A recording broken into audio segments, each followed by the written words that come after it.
नमस्कार दोस्तों, तो आज हम डिस्कस कर रहे हैं root mean square value of alternating current. इसे हम शॉर्टकट में अल्टरनेटिंग करंट का आरएमएस वैल्यू कहते हैं।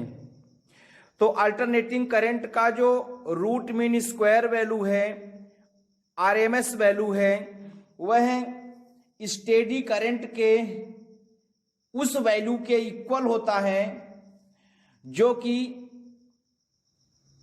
अल्टरनेटिंग करंट के द्वारा प्रोड्यूस्ड हीट के इक्वल हीट प्रोड्यूस करता है।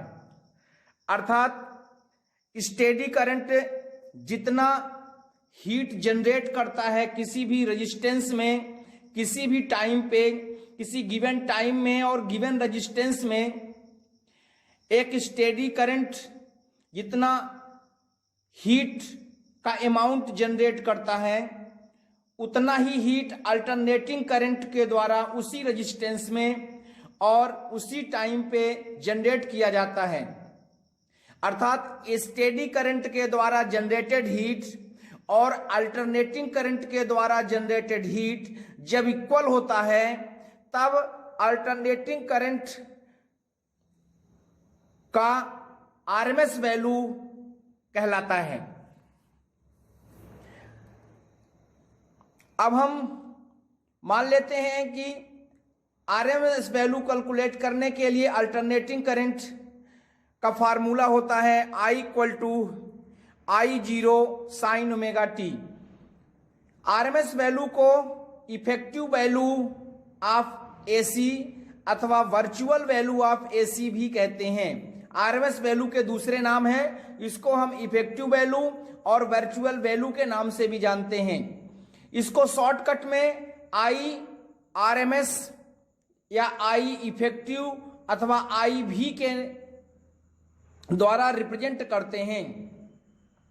अब यदि हम ये माने कि ये जो करंट है आई, ये रेजिस्टेंस आर में किसी स्मॉल टाइम dt में फ्लो हो रहा है, तो उस रेजिस्टेंस आर में प्रोड्यूस्ड हीट का वैल्यू होगा DH equal to I square R T.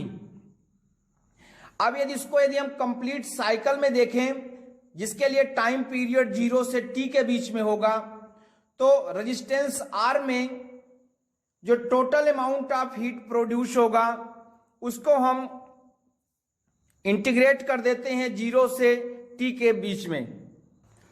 तो इस तरह से H इक्वल टू 0 से t को जब हम 0 से t के बीच में इंटीग्रेट करेंगे और I की वैल्यू जैसा कि हमने अभी देखा इक्वेशन 1 में, I इक्वल टू होता है I0 साइन ओमेगा टी।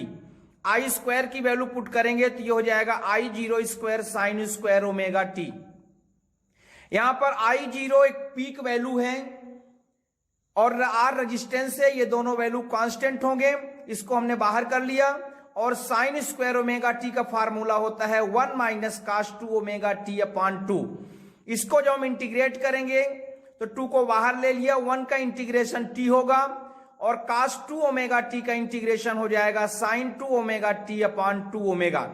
इसके बाद इसमें जो लिमिट है, लोअर लिमिट 0 और अपर लिमिट t पुट करेंगे, तो जब इसमें हम अपर लिमिट t पुट करेंगे तो ये t आ जाएगा, लोअर लिमिट 0 है तो उसका कोई वैल्यू ही नहीं है, 0 हो जाएगा। फिर इसी तरह से यहां पर भी स्मॉल t की जगह कैपिटल T पुट करेंगे तो ये हो जाएगा ओमेगा t, और ओमेगा t की वैल्यू होती है 2 पाई। तो इस तरह से ओमेगा t की वैल्यू 2 पाई पुट करेंगे। जो लोअर लिमिट 0 है इसको पुट करेंगे तो आंसर 0 आएगा, इसलिए लोअर लिमिट का कोई यूज नहीं होगा। अब यहां से 2 इंटू 2 पाई हो जाएगा 4 पाई। हम जानते हैं कि साइन 4 पाई की वैल्यू 0 होती है, इसलिए जो h की वैल्यू होगी वो हो जाएगा I0 square R T upon 2।